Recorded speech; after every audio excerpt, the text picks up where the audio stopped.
a starman waiting in the sky. He'd like to come and meet us, but he thinks he'd blow our minds. There's a star. David Bowie is a very famous British artist, a musician, an actor and a record producer. Throughout his career he has released 26 albums. His first album was released in 1967 when he was only 20 years old. He is among the world's best-selling music artists. He has received numerous platinum, gold and silver album certifications both in the UK and the US. He never settled for one genre in his music career. He was a shapeshifter and was never pinned down in a specific group with his music.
That time may change me, but I can't trace time. Welcome, Mr. Bowie, and thank you for joining us here today.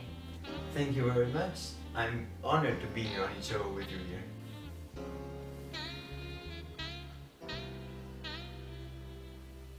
I think it is safe to say that you are amongst those who have had the greatest impact on music. But what separates you from the others who have made an impact is that you do not focus solely on one type of music, but you have such a wide array of styles that you have used throughout the years. So tell me, why is that? Why haven't you been focusing on only rock or only pop instead of having so much diversity in your music? Yeah, that's a very good question. I think it is because I never wanted to be like everybody else. I wanted to stand out from the crowd. But it is also due to the fact that I wanted to be dramatic and affect people when they listen to my music.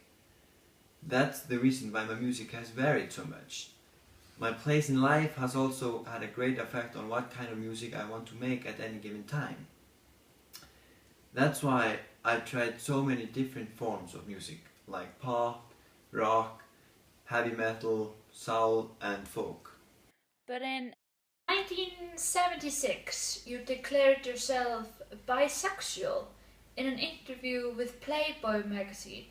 But then 7 years later you say in another interview with Rolling Stone that declaring yourself bisexual was your biggest mistake. Why was that? Did it hurt your career or personal life in any way? Or is there another reason? Okay, first of all, when I made it public, I wanted to make it clear that sexuality is not just black and white, but an exploration. Nevertheless, when I told this to the reporter from Melody Maker, I had had a couple of beers and I was so young back then. I didn't really know what I wanted. That declaration though, it didn't have any remarkable effect on the sales of my records at the time, but it took its toll of my personal life. From that point on, some people looked at me differently. To many people, I was gay, and to them, that was bad. That's the reason behind that.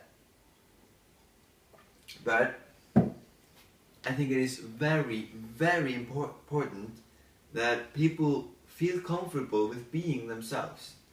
They shouldn't need to pretend to be somebody else than they really are. And that's exactly what I was doing back then. I was showing the world who I really were. That is very positive to hear. I, by myself, really like to be myself, and you're a really great role model for that.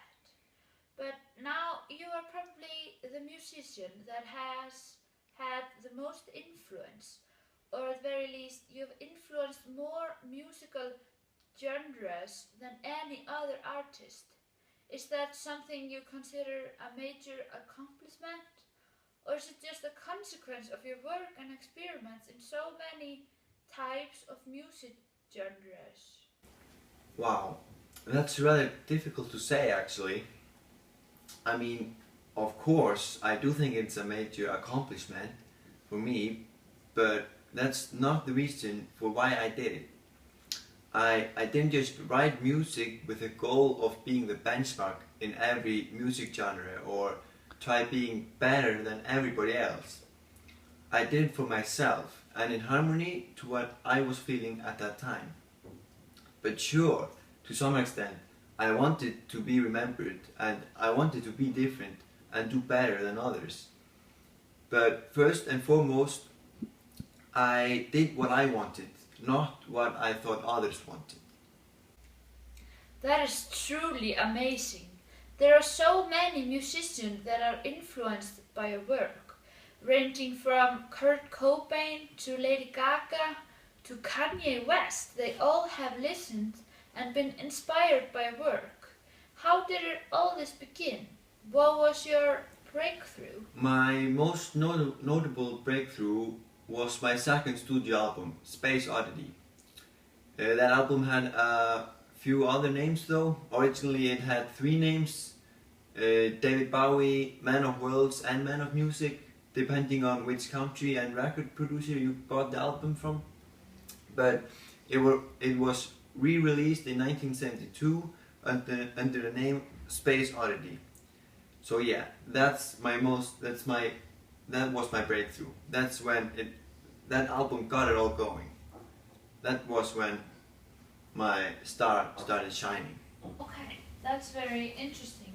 Your career has been very colorful, as we can see here, and also very fun to watch and follow through with your music, because you don't know if you're going to play rock or pop.